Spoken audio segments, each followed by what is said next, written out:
The silence breaks, the void was silent. It had been silent for 300 years. Commander Zekthor stood on the observation deck of the regime's central command station, his 4 eyes scanning the endless darkness of space. Behind him, the machinery hummed with perfect efficiency. Everything was as it should be. Everything was under control. The regime had won. 3 centuries ago, they had crushed the last rebellion. They had executed the final human sympathizer. They had erased Earth's location from every database in the galaxy. Humanity was gone. Dead. A footnote in history that the regime preferred to forget. Zekthor allowed himself a rare moment of satisfaction. He had served the regime for 60 years, rising through the ranks by following every order without question. His scales were decorated with medals of obedience. His name was spoken with respect in the corridors of power. "Commander," a young officer called from below. "Routine scan complete. Sector 794 shows no anomalies." "Excellent," Zekthor replied. "Continue monitoring." The officer hesitated. "Sir, there is one thing. A minor energy fluctuation near the Kepler rift, probably just stellar radiation." Zekthor's primary eyes narrowed. "Probably." The signature vanished before we could analyze it fully. "It was there for exactly 3 seconds. 3 seconds. Zekthor felt something he hadn't felt in years. A cold sensation crawling up his spine. The regime taught that fear was weakness, but instinct was older than ideology. "Pull up the scan," he ordered. The holographic display flickered to life. A 3-dimensional map of space materialized, showing star systems, trade routes, and patrol zones. The Kepler rift sat at the edge of known space, a region of unstable gravitational fields and spatial anomalies. Nothing lived there. Nothing could. The energy spike appeared as a red dot, pulsing once before disappearing. "Analysis?" Zekthor asked. The computer's voice was emotionless. "Energy signature unknown. Does not match any registered vessel or phenomenon in the database." Unknown. That word was dangerous in a galaxy where the regime catalogued everything. "Dispatch a reconnaissance drone," Zekthor commanded. "I want eyes on that location within the hour." "Yes, Commander." As the officer hurried to obey, Zekthor returned his gaze to the viewport. The stars looked the same as they always had, cold, distant, unchanging. But somewhere in his mind a memory stirred. An old story his predecessor had told him once, late at night after too much synthetic alcohol. "Never trust silence," the old commander had said. "Silence means something is hiding." Zekthor had laughed at the time. The paranoia of a veteran who had served during the human wars. Those conflicts were ancient history now. Humanity had fought with courage, yes, but courage meant nothing against superior numbers and technology. The regime had won because victory was inevitable, except humans had been clever. Not just brave, clever. They had used guerrilla tactics, hidden bases, false surrenders. They had made every battle cost more than it should. And when the end finally came, when their final fleet was surrounded and outgunned, they had done something unexpected. They had retreated into the void, not surrendered, not fought to the death, retreated. 300 Earth ships had jumped into unknown space, following coordinates that made no sense. The regime had sent fleets after them. Those fleets never returned.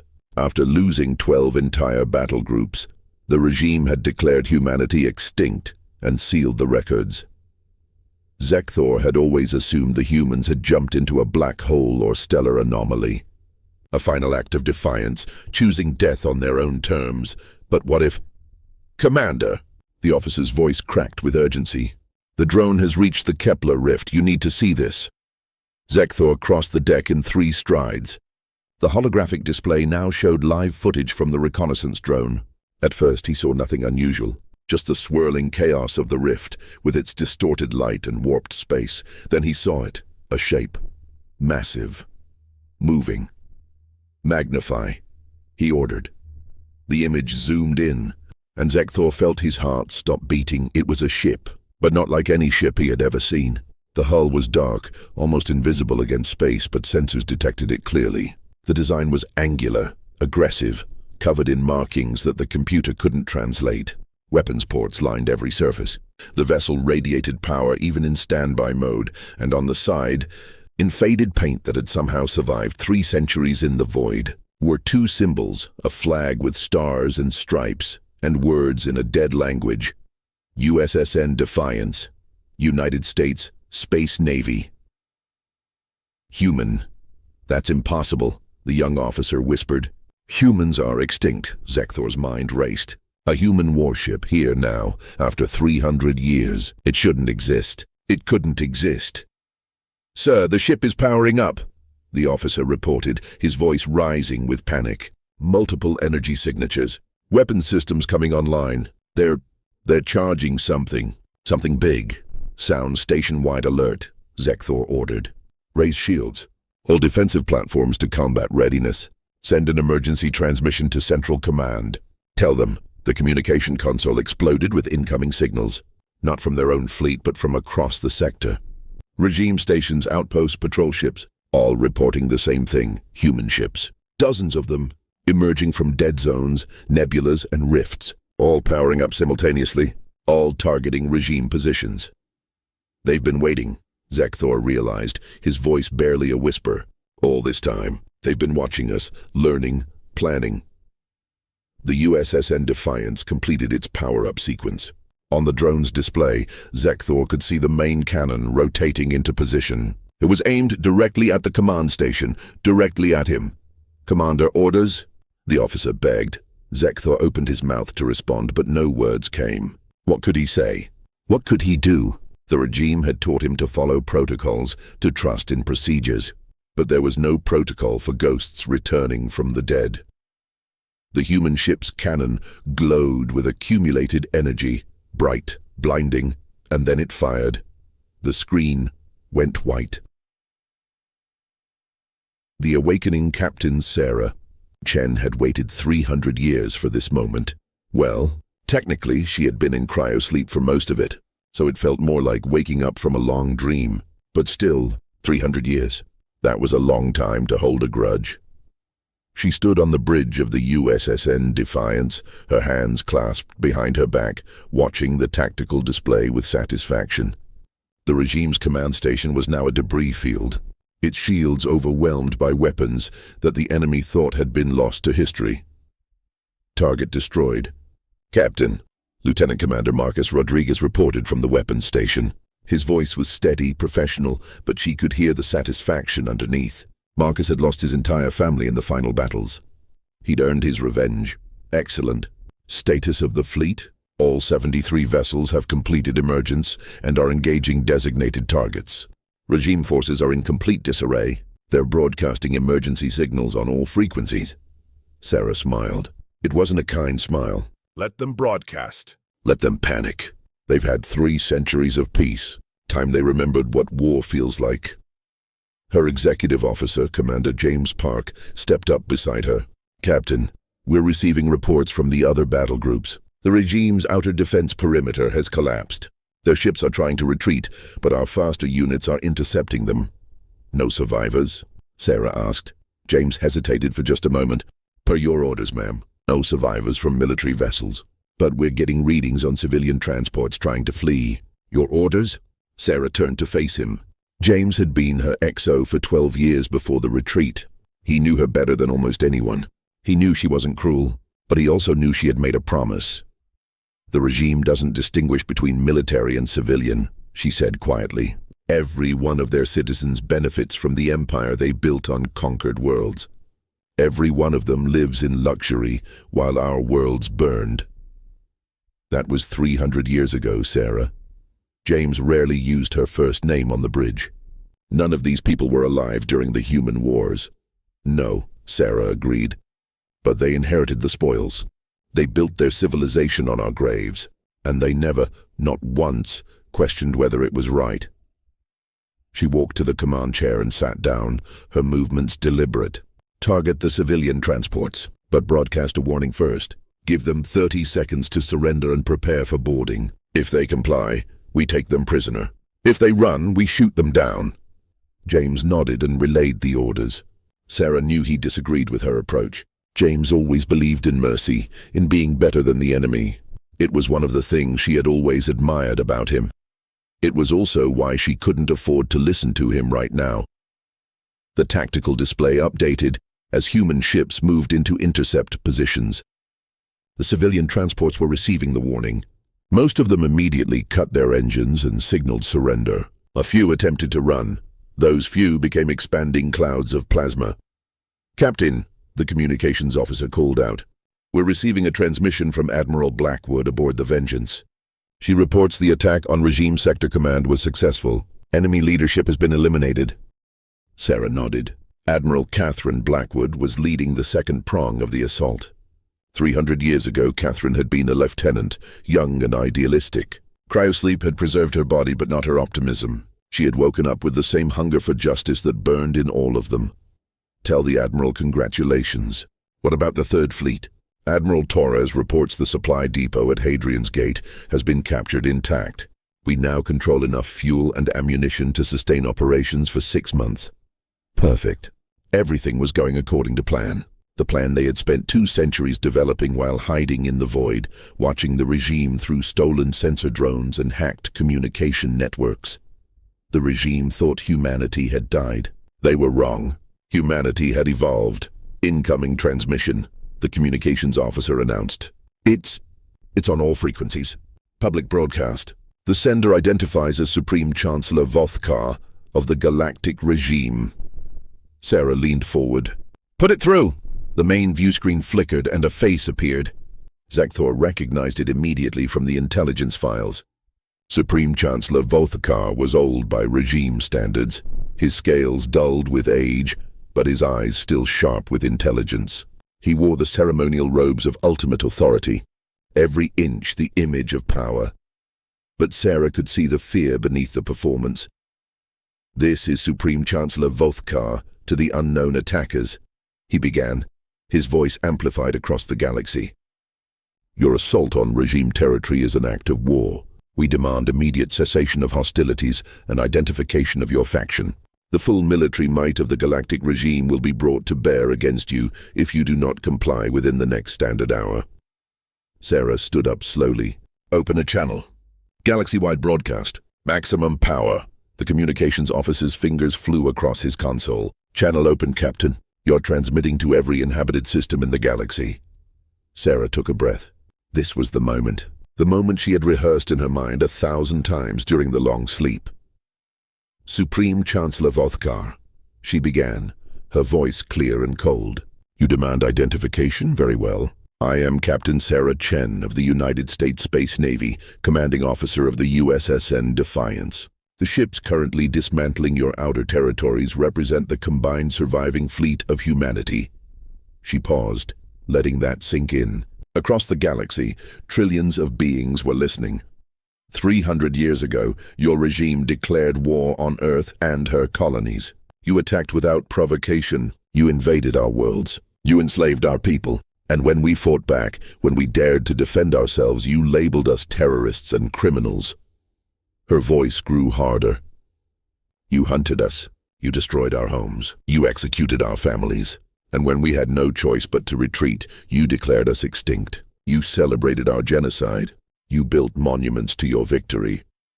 On the view screen, Vothkar's expression had changed from confident to uncertain. "But we didn't die," Sarah continued. "We survived. We hid. We watched. We learned. And we waited. We waited for the perfect moment when your empire was fat and lazy, when you had forgotten how to fight, when you thought you were safe." She smiled, and it was the smile of a predator. "That moment is now. This is not a raid. This is not a skirmish. This is the beginning of a war that will not end until every regime world is liberated, every regime soldier is defeated, and every regime leader is held accountable for their crimes."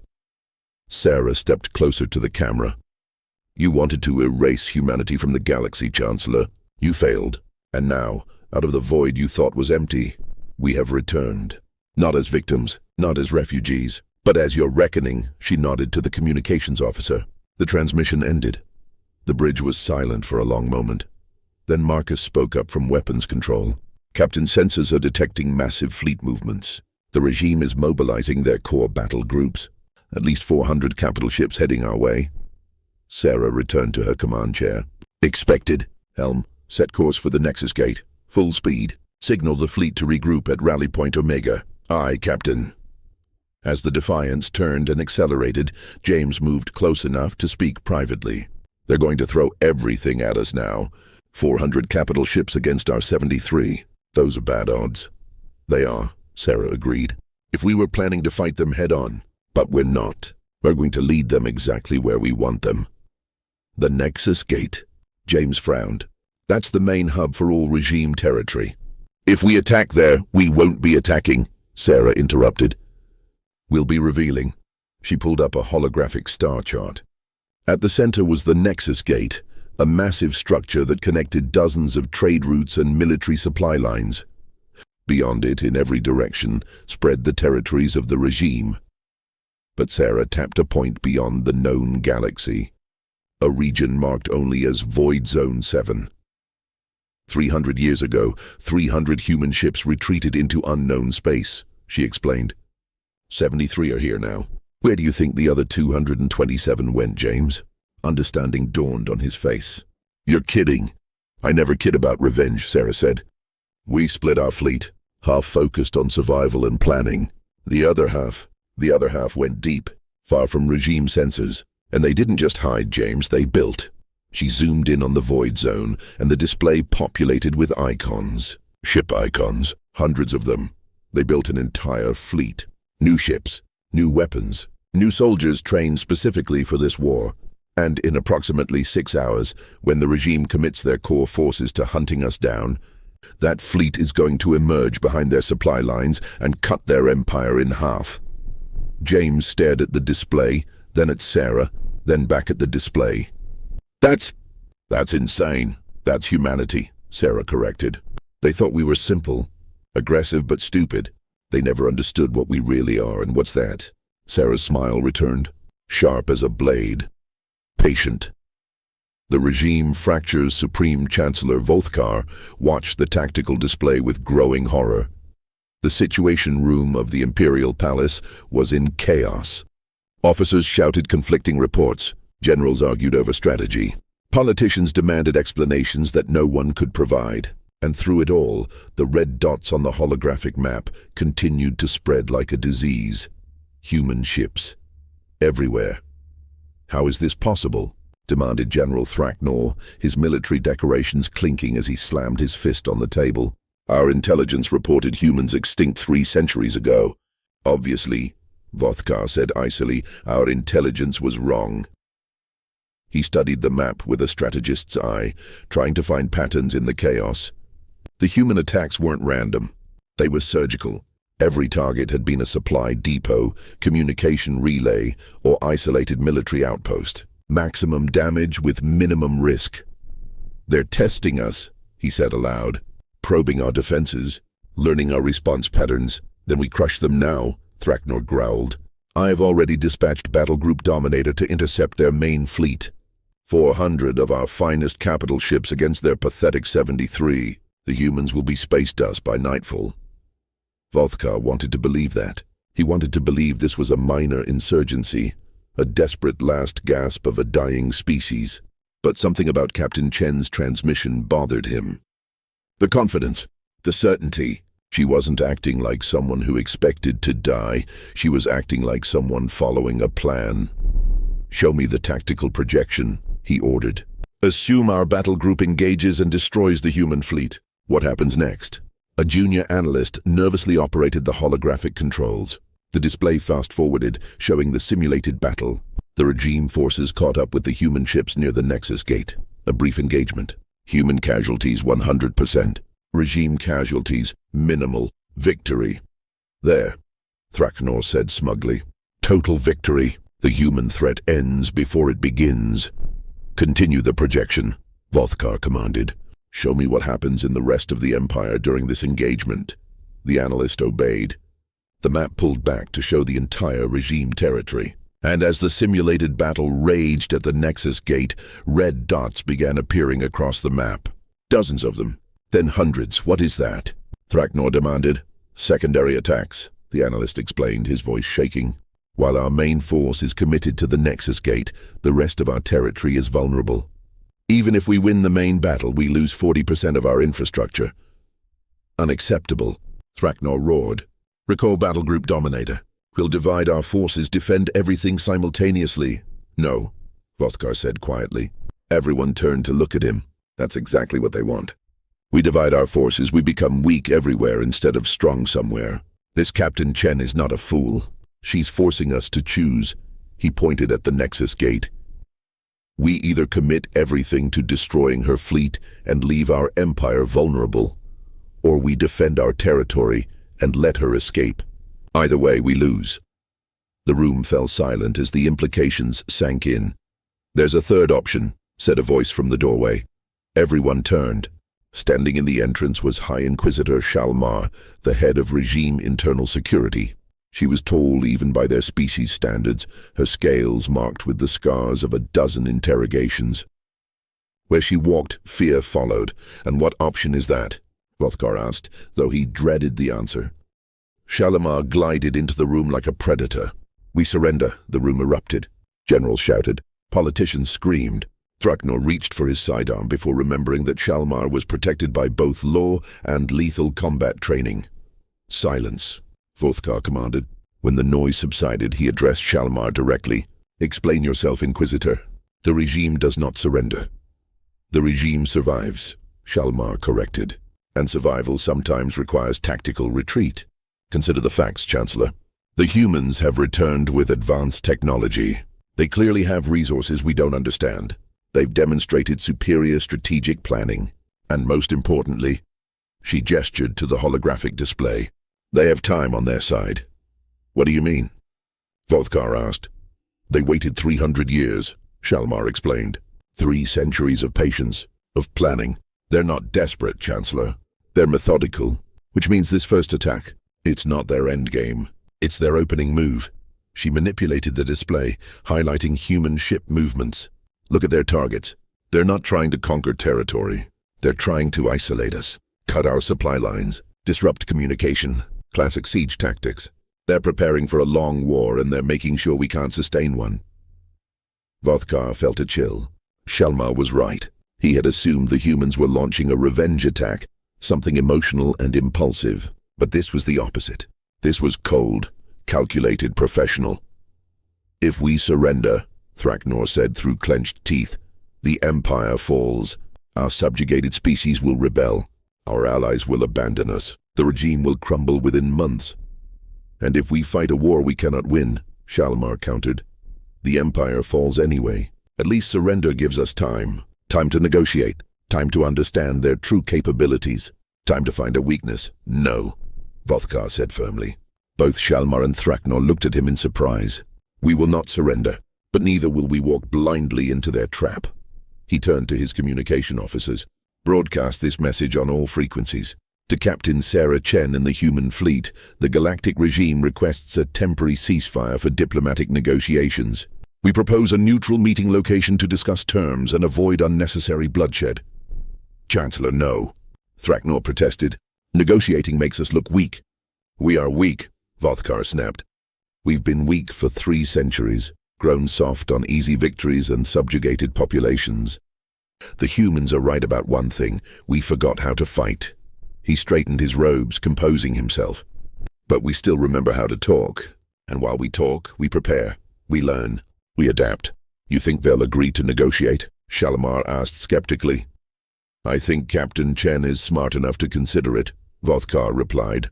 She's not interested in suicide attacks. She wants something, and the only way to find out what is to talk to her. The communication officer looked up. Message sent, Chancellor. We're awaiting response. They didn't have to wait long. Within minutes, the view screen activated. Captain Chen's face appeared, her expression unreadable.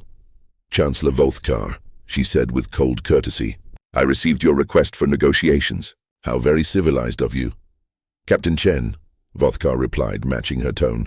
I believe we can resolve this conflict without further bloodshed. Our historians confirm that humans value life, even enemy life. Surely we can find common ground.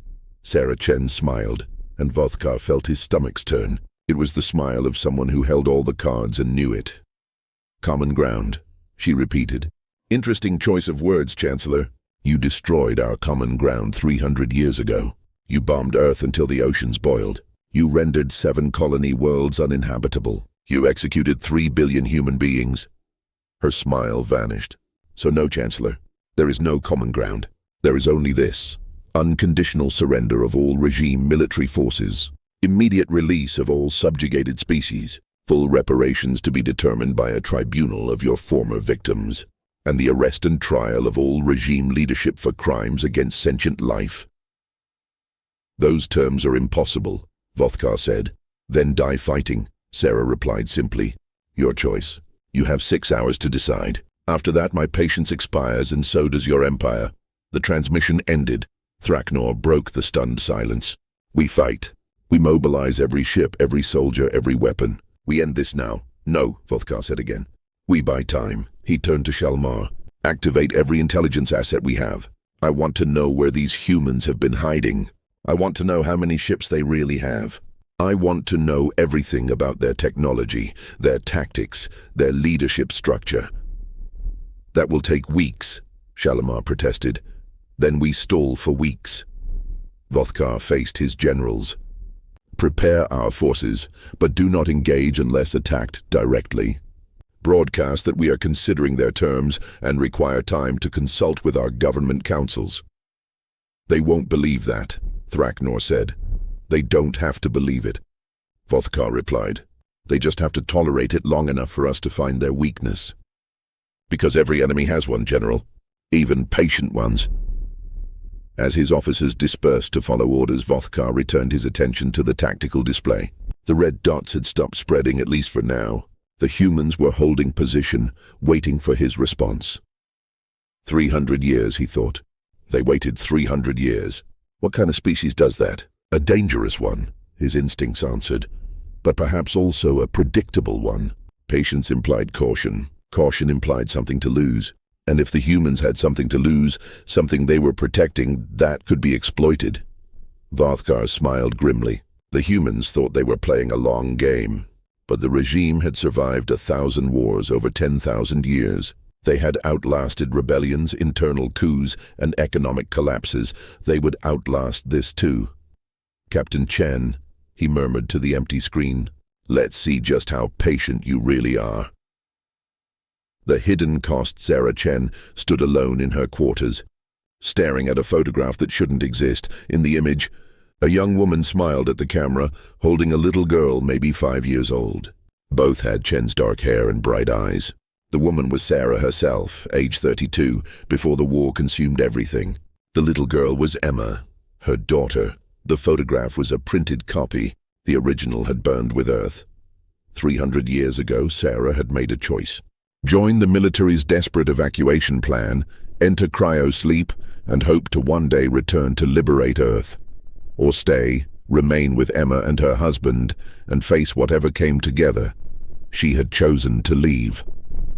For the greater good, for humanity's future, for revenge. Emma would have been 305 years old now if she had somehow survived. She hadn't, of course. No one on Earth had survived. The regime had made sure of that. Sarah traced her daughter's face through the protective polymer. I'm doing this for you, she whispered. For all the children who never got to grow up. A knock at the door interrupted her thoughts. Come in, she called, quickly securing the photograph in her desk drawer. James Park entered, carrying a datapad and an expression of concern.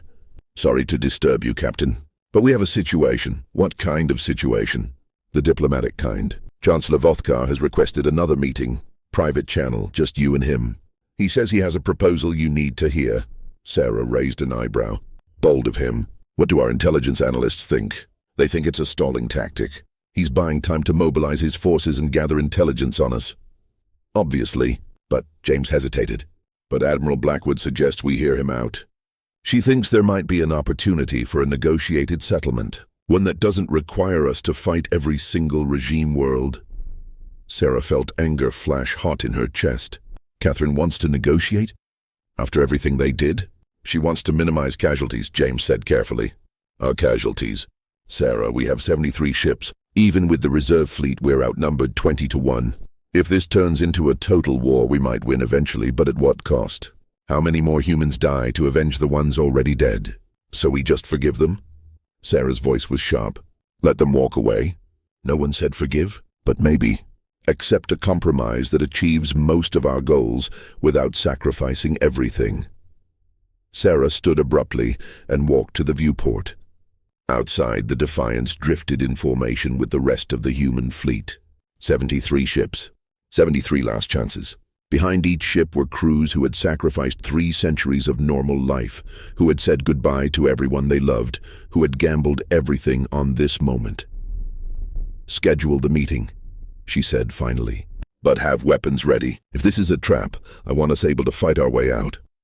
"Understood. One more thing." James pulled up a file on his datapad. "We've been analyzing intercepted regime communications.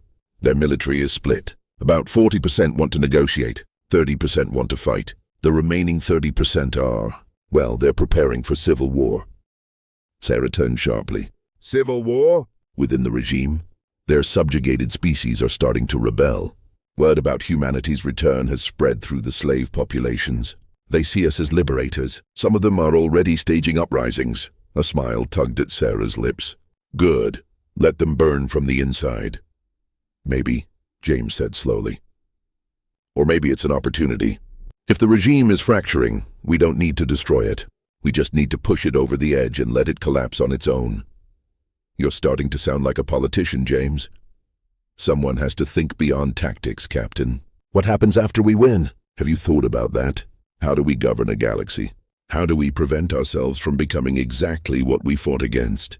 Sarah started to respond, then stopped. She hadn't thought about it. Not really. Her entire focus had been on the war itself, on making the regime pay, on revenge. But revenge couldn't fill the void that Emma had left.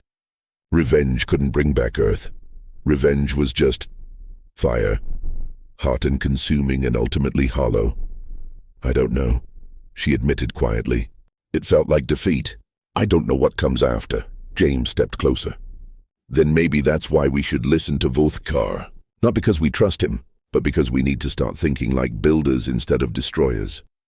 Before Sarah could respond, the communication system chimed. "Captain Chen, Chancellor Vothkar is ready for the private channel. Shall I put him through?" Sarah took a breath, composed herself, and nodded to James. "Stay, I want a witness." "Aye, Captain." The view screen activated.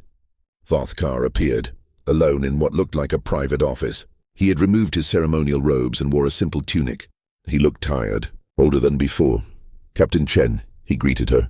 "Thank you for agreeing to speak with me." "Talk fast, Chancellor. My patience is limited, as is mine, so I'll be direct. I cannot accept your terms for unconditional surrender. My government would rather burn the galaxy than submit to complete capitulation." "Then burn," Sarah said coldly. "Wait." Vothkar held up a hand. "I said I cannot accept your terms, but I can accept modified terms, a compromise that gives you most of what you want while allowing the regime to maintain enough dignity to prevent civil war." "I'm listening." Vothkar leaned forward. "The regime will voluntarily dissolve its central authority. Each subjugated species will be granted immediate independence and the right to self-governance. All war criminals will be arrested and turned over to an independent tribunal. We will provide full documentation of our crimes, including locations of mass graves and records of atrocities." Sarah's eyes narrowed. "That's surprisingly reasonable." "There's a condition," Vothkar continued. "The regime's core species, my people, must be allowed to maintain a sovereign homeland. We will not be scattered to the winds or subjected to genocide.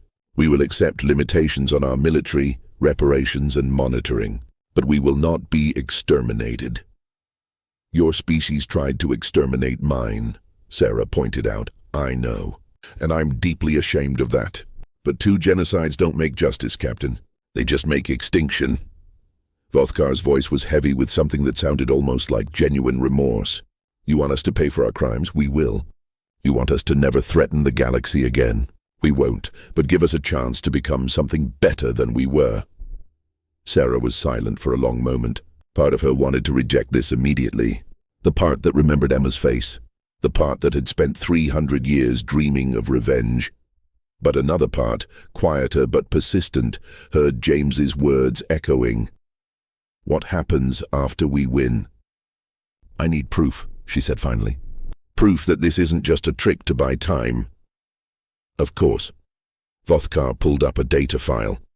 This contains the locations of our 3 largest military shipyards. I am giving you these coordinates as a sign of good faith. You can verify them and, if you choose, destroy them. I won't stop you. Sarah glanced at James, who quickly verified the data. It checks out, he confirmed. These are legitimate military targets. If we hit them, we'd cripple 30% of their ship production.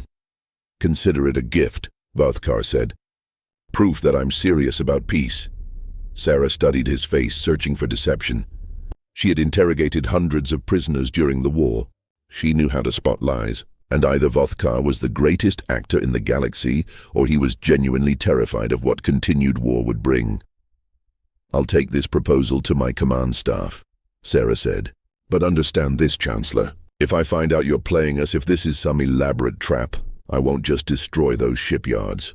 I'll burn every regime world to ash. Am I clear? Crystal clear, Captain. I expect nothing less. The transmission ended. James let out a breath he'd been holding. Well, that was unexpected. Too unexpected, Sarah muttered. No one surrenders that easily. Maybe he's genuinely afraid. We did appear out of nowhere and start dismantling his empire. Sarah pulled up the tactical display, studying the coordinates Vothkar had provided. 3 shipyards, massive installations that would take years to rebuild if destroyed. Or maybe he's sacrificing pawns to protect his king, she said. What if those shipyards are already evacuated? What if he wants us to waste time and resources attacking empty targets while he repositions his real assets? Then we verify before we strike, James suggested. Send reconnaissance drones. If the facilities are operational, we hit them. If they're traps or decoys, we know Vothkar is playing games. Sarah nodded slowly. Do it, and Zhaoji all senior officers for a command conference in 2 hours. I want everyone's input on this proposal. As James left to carry out orders, Sarah returned to her desk and retrieved Emma's photograph. She stared at it for a long time, searching her daughter's frozen face for answers that couldn't come. What would you want me to do? She whispered. Keep fighting until there's nothing left. Or accept that maybe, just maybe, revenge isn't the same as justice.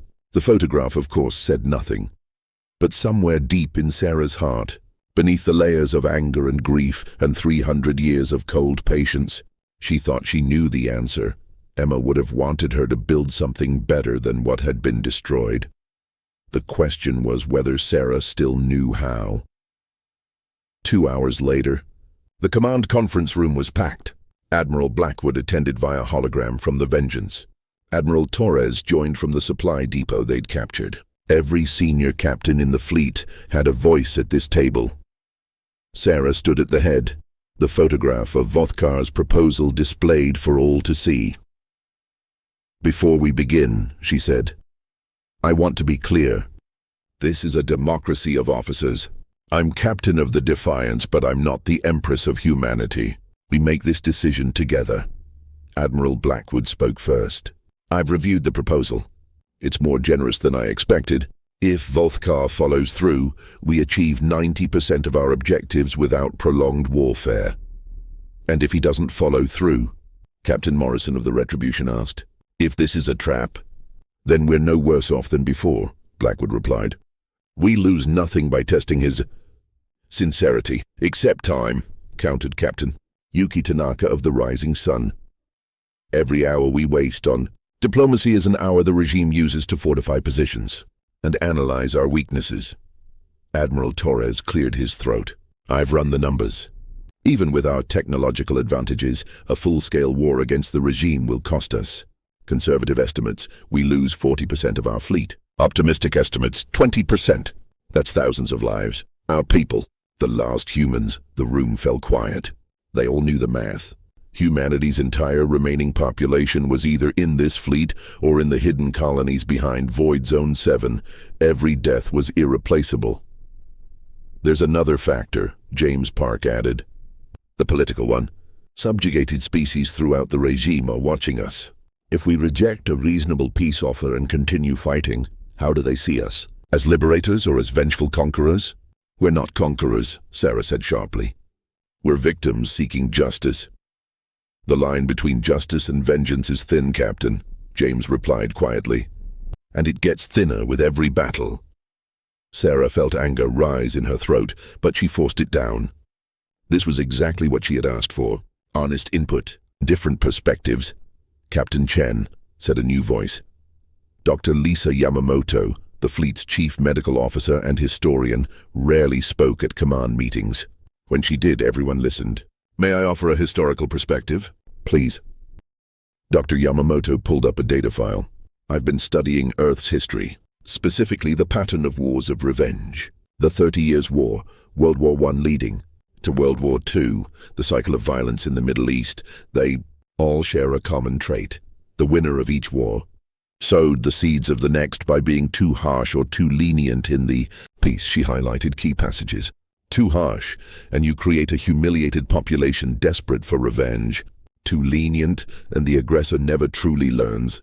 The question isn't whether to accept Vothkar's proposal. The question is whether it strikes the right balance." "And does it?" Sarah asked. "I think it might.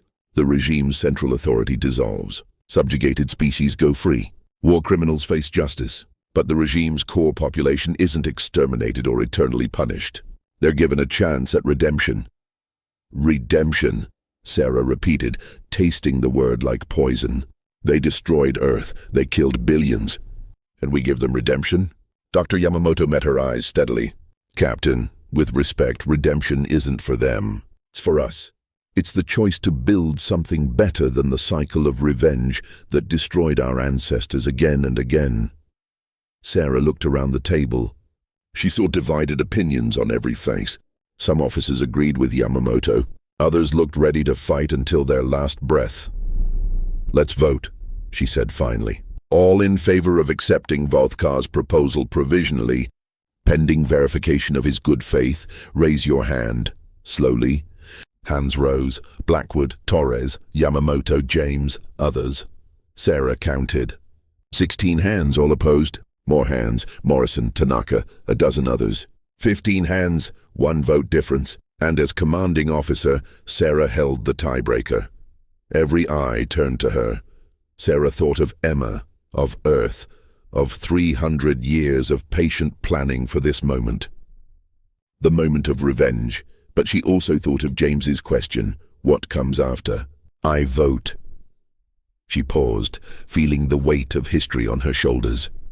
"I vote in favor. We test Vothkar's sincerity, but with conditions." She pulled up the tactical display.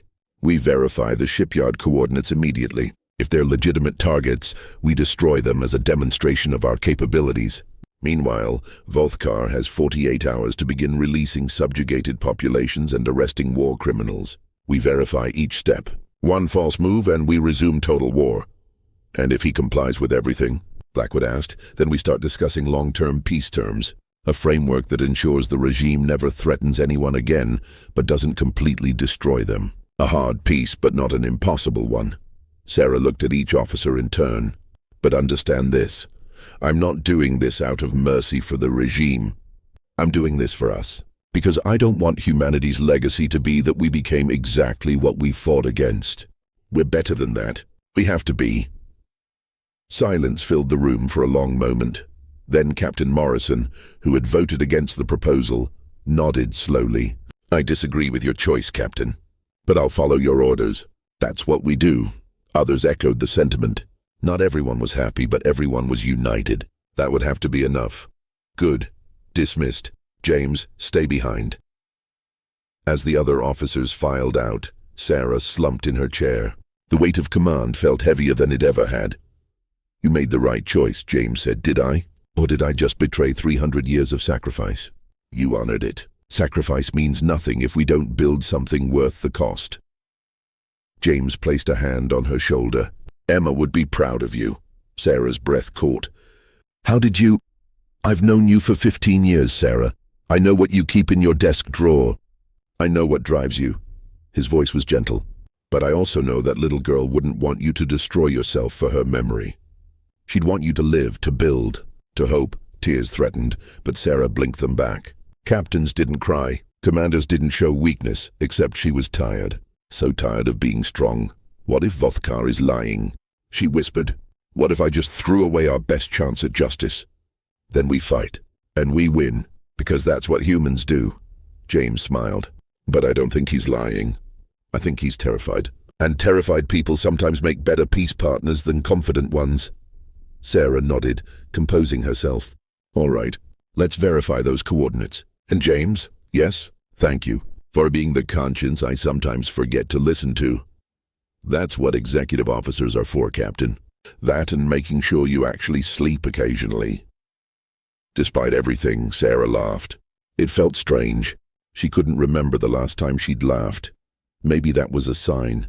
Maybe there was still something human left inside her after all. The new dawn, the reconnaissance drones returned with unexpected news. All 3 shipyards were fully operational and completely vulnerable. No traps. Lieutenant Rodriguez reported, his voice tinged with surprise. No hidden defenses. No evacuation efforts. It's like Vothkar just gave them to us. Sarah studied the drone footage. Massive orbital construction facilities, each capable of producing a dozen capital ships simultaneously. Workers moved about their routines, unaware that death approached on silent wings. How many personnel? She asked. Approximately 50,000 per facility. Mix of military and civilian contractors. 150,000 lives. 150,000 people who had probably never even seen a human. Who knew the human wars only as ancient history. Who went to work each day building ships for an empire they'd been born into. Broadcast evacuation warnings, Sarah ordered. Give them 6 hours to abandon the facilities. Anyone still present after that is considered a military target. 6 hours, Rodriguez protested. Captain, that gives the regime time to sabotage the yards or strip them of valuable technology. Then we lose some technology. But we don't murder civilians who are trying to leave. Sarah's voice was firm. We're not the regime. We don't kill unnecessarily. The warnings were sent, and to Sarah's surprise, they were heeded. Within 4 hours, the shipyards were evacuating. Personnel carriers launched in steady streams, fleeing to nearby planets or stations. Vothkar sent a brief message. Thank you for the warning. It was more mercy than we deserved. When the 6 hours expired, human strike teams moved in. The shipyards were destroyed methodically, efficiently, and without a single casualty. First test passed. Admiral Blackwood commented over the command channel. He's keeping his word so far. Or he's lulling us into complacency, Captain Tanaka countered. We should remain on high alert. They did. But over the next 48 hours, more evidence of Vothkar's sincerity emerged. Subjugated populations on 12 worlds received official notifications of independence. Regime military forces withdrew from occupation zones, and most significantly, the regime's Central Council issued arrest warrants for 217 high-ranking officials accused of war crimes, including members of their own government. They're actually doing it, James said, watching the intelligence reports flood in. They're dismantling their own empire. Sarah remained cautious. Or they're restructuring to survive, shedding the most obvious criminals while protecting the real power structure. But as days turned into weeks, the pattern became undeniable. The Galactic regime was collapsing, not from external pressure alone, but from internal momentum. Once the first domino fell, the rest followed inevitably. Species that had been enslaved for centuries rose up. Former allies declared independence. Military commanders defected, bringing entire fleets with them. The 1,000-year empire that had seemed eternal was fragmenting like glass under stress, and through it all, Vothkar continued to negotiate. 3 months after the first attack, Sarah Chen stood in a very different kind of command center. The neutral station Harmony had been constructed specifically for these peace talks, positioned in neutral space between human and former regime territory. Representatives from 63 species filled the massive assembly hall, each with their own grievances, demands, and hopes. Sarah wore her dress uniform, the blue and white of the United States Space Navy preserved across 3 centuries. Next to her sat Admiral Blackwood and Admiral Torres. Across the negotiating table sat Chancellor Vothkar and his reduced staff. The man looked like he had aged a decade in 3 months. The weight of his empire's collapse showed in every line of his face. The final articles. Vothkar said, his voice tired but steady. He pushed a data crystal across the table. The regime's remaining core worlds agree to all terms: limited military, reparations schedules, international monitoring, and unrestricted access to all historical records of crimes committed during our reign. Sarah took the crystal, passing it to James for verification. While he worked, she studied Vothkar's face. "Why?" she asked suddenly. "You could have fought longer. Your central fleet is still mostly intact. You could have made this far more costly for everyone. Why surrender?" Vothkar was quiet for a long moment. When he spoke, his voice was barely above a whisper. "Because I have children, Captain Chen, grandchildren. And I realized that if we continued fighting, I would be sending them to die for an empire built on atrocities. An empire that deserved to fall." He met her eyes. "You were right about everything, and it took seeing my own people turn against our leadership to make me understand." "That's unexpected honesty," Sarah said. "I'm too old and too tired for lies." Vothkar smiled sadly. "Besides, what would be the point? You've already won. The question now is what kind of galaxy we build from the ashes." "The crystal checks out," James reported. "Everything is in order." Sarah held the small device, feeling its weight. 300 years of struggle, reduced to digitized agreements and treaty obligations. It felt anticlimactic, hollow, but also somehow right. "Then I suppose we're done," she said. "One last thing," Vothkar said. He pulled out a small object wrapped in cloth. "This was recovered from the ruins of Earth. Specifically from what our records indicate was New York City. I thought you might want it back." He unwrapped the cloth, revealing a tarnished piece of metal, a street sign bent and scorched but still readable. "Broadway." Sarah's breath caught. Broadway. She had walked down that street 1,000 times, holding Emma's hand, watching street performers, eating overpriced hot dogs. "Emma, how did you—" "When we destroyed Earth, we catalogued everything, every artifact, every location. Barbaric, I know, treating an entire planet like a museum to our victory." Vothkar's voice was thick with shame. "But it means we know where things were. And if you want, we can help you recover what's left. Help you rebuild, if rebuilding is even possible." Sarah took the sign with trembling hands. The metal was cold, dead, but it was real. A piece of home. "Thank you," she managed to say. "It's not enough. It will never be enough. But it's a start." Vothkar stood, as did his delegation. "Captain Chen, humanity, I cannot undo what was done. I can only try to build something better going forward. And I hope that someday you might find it possible to forgive us." Sarah stood as well. "Forgiveness is a long road, Chancellor. But we can walk it together, one step at a time." They didn't shake hands. The gesture didn't exist in regime culture. But they bowed to each other, a sign of mutual respect. As Vothkar's delegation filed out, the assembly hall erupted in noise. Representatives from dozens of species wanted to speak, to negotiate their own treaties, to shape the new galaxy. Sarah let them talk. Her part was done. 6 months later, Sarah Chen stood on the hull of the Defiance, magnetized boots keeping her anchored to the ship's surface. Before her, hanging in space, was a sight she had thought she would never see: Earth scarred, broken, its oceans reduced to vapor shadows on the surface, its continents covered in radioactive glass. But still there, still real. "We're beginning preliminary surveys," James reported through the comlink. "It'll be decades before the planet is habitable again. Maybe centuries." "We have time," Sarah replied. "We're good at waiting." Behind the Defiance, the rest of the human fleet held position. And beyond them, ships from 20 other species. Former enemies, now allies, all committed to helping restore what had been destroyed. It wasn't perfect. The galaxy was still fractured, still healing from millennia of oppression. There were resistance groups that wanted to keep fighting, revenge seekers who thought the peace had come too easily.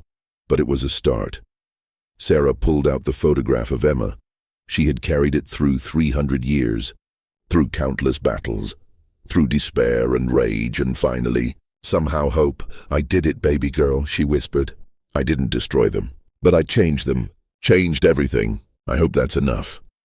A small cargo container floated up beside her, guided by magnetic tethers. Inside was the Broadway street sign and hundreds of other artifacts recovered from Earth's ruins. Pieces of home, preserved by those who had destroyed it, now returned to those who had loved it. "Captain," James called, "Admiral Blackwood is requesting permission to begin Phase 2 of the restoration project." Phase 2, bringing back the oceans. Using atmospheric processors and ice asteroids to rebuild what had been destroyed. It would take a century, maybe two, but humanity had learned patience. "Permission granted," Sarah said.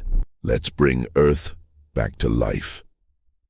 As she watched the first processor ships move into position, beginning the long work of healing, Sarah felt something she hadn't felt in 300 years. Peace.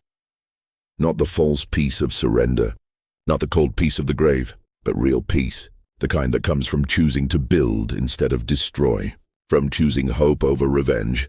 "Captain," James said gently, "it's time to come inside. The ceremony is starting." Sarah took one last look at Earth, then turned and walked back toward the airlock. Behind her, the restoration work began. Ahead of her, humanity's future waited. And somewhere, in a memory preserved across time itself, a little girl named Emma smiled. The end in the void between stars, humanity learned patience. In the fires of revenge, humanity learned mercy. And in the ashes of Earth, humanity learned that the greatest victory is not destruction, but the choice to become something better than those who hurt you. The warship came out of the void. The regime shattered, but in the end, it wasn't weapons that saved the galaxy. It was the decision to build a dawn worth seeing.